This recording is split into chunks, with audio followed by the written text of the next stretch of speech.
we've been doing this documentary. I've been trying to get all my people in it. Tell them how it was when we was coming up, you know? Man, we was reckless out here, man.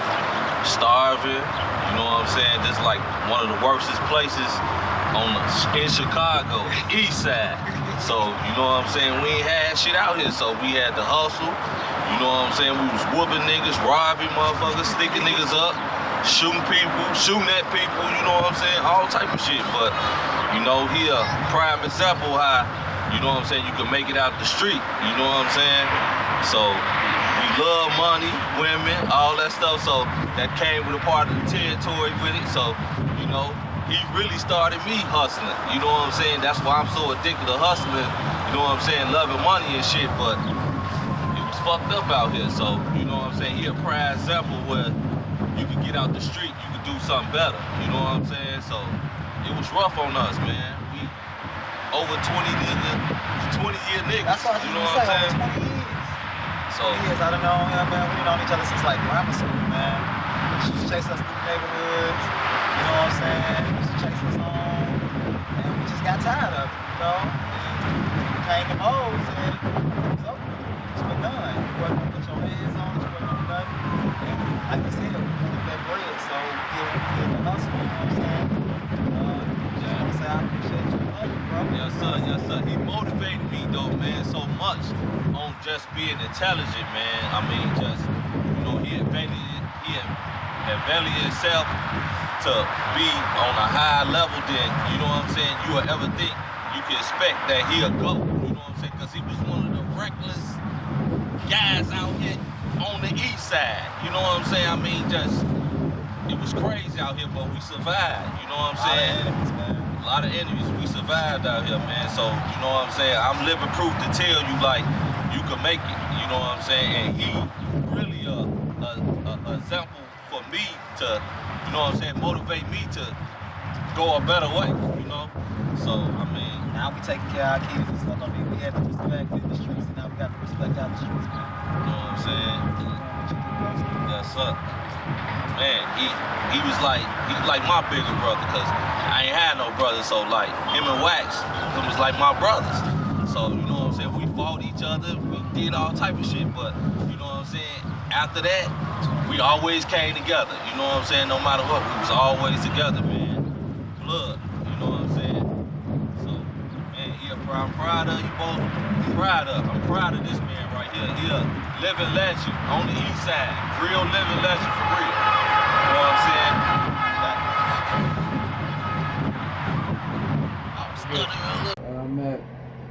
I met Robert. Y'all call him Robert, I call him Curtis. I met Curtis, I think it was like probably 93. 93?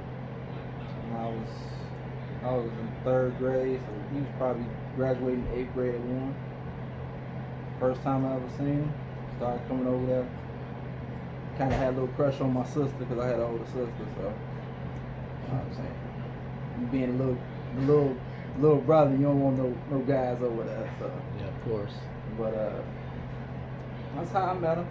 You know, when I first met him, I kind of thought he was a little sneaky. You know, just thought he would get I just thought he would get into the middle of stuff. I got you. That's how it kind of seemed at first. Okay. I met Alex about the same time, but Christopher didn't come around. I didn't meet Christopher till I was probably like 8th grade then. But before I met Christopher, like I said, Lil Curtis is what I knew, because the guy across the street from me was his best friend, so he usually hung out with him too. And I mean, when he was younger, you know what I mean, he was a short guy. He was short, so got short man syndrome, you know. You know, he wasn't nobody picking on him. I always thought he was tougher than everybody out there. But you know what I'm saying, man? Just, as he got older, as Lil Curtis got older, I mean, and things started to change. You know, he started looking at things different. I mean, we had our time.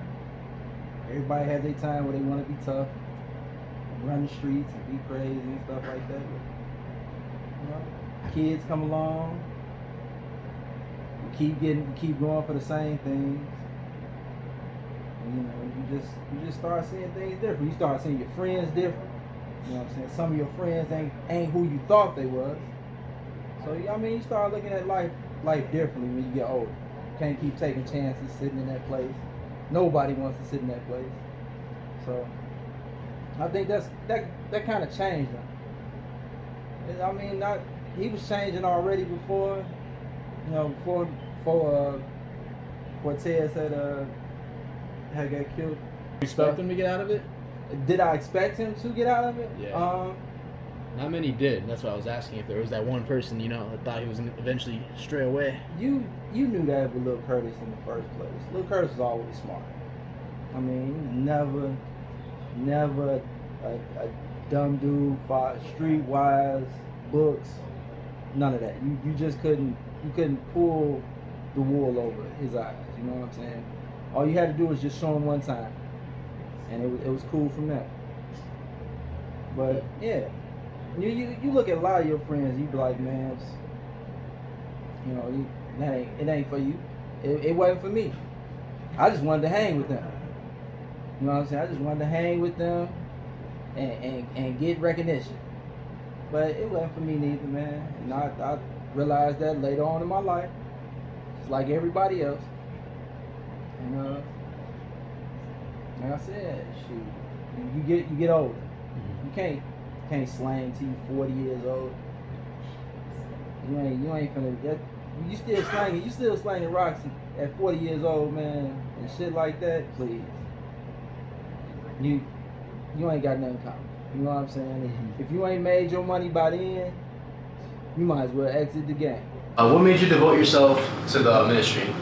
I grew up in church, so I spent my entire childhood seeing how church was done, seeing the right way, seeing the wrong way. And so as I got older, I decided I wanted to see ministry done the right way. And so I followed the voice of God and my passion for people, my desire to help people, and that's what made me devote my entire life to ministry. How did you meet Robert? So I met Robert through church.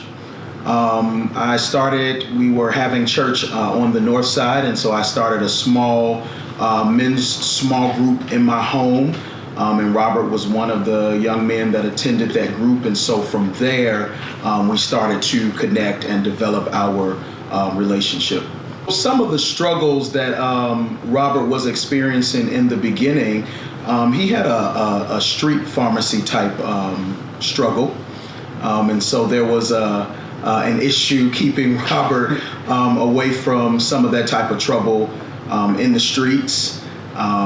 He was pretty much in and out. So that was probably the major thing that we were facing at the time, other than some of his self-value issues and such. But that was probably one of the more major struggles. That and the women, the girls. What was most frustrating about Robert?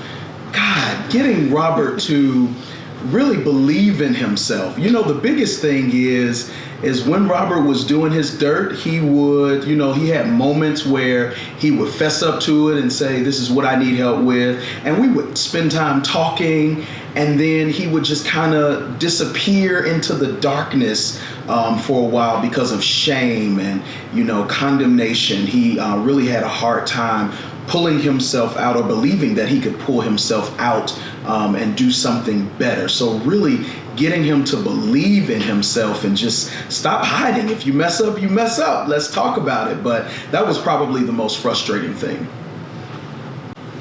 What made you stick with him when he clearly at times did not want to stay? I saw greatness in Robert. I saw a strong father in Robert. I knew he had amazing potential to be this man of strength, this man of good character, this role model for other young men in society. And I also saw some determination in him.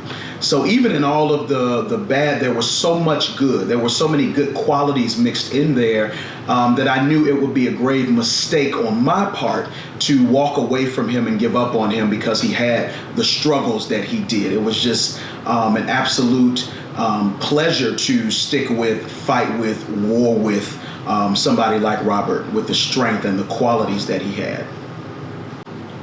When did you start seeing progress in Robert?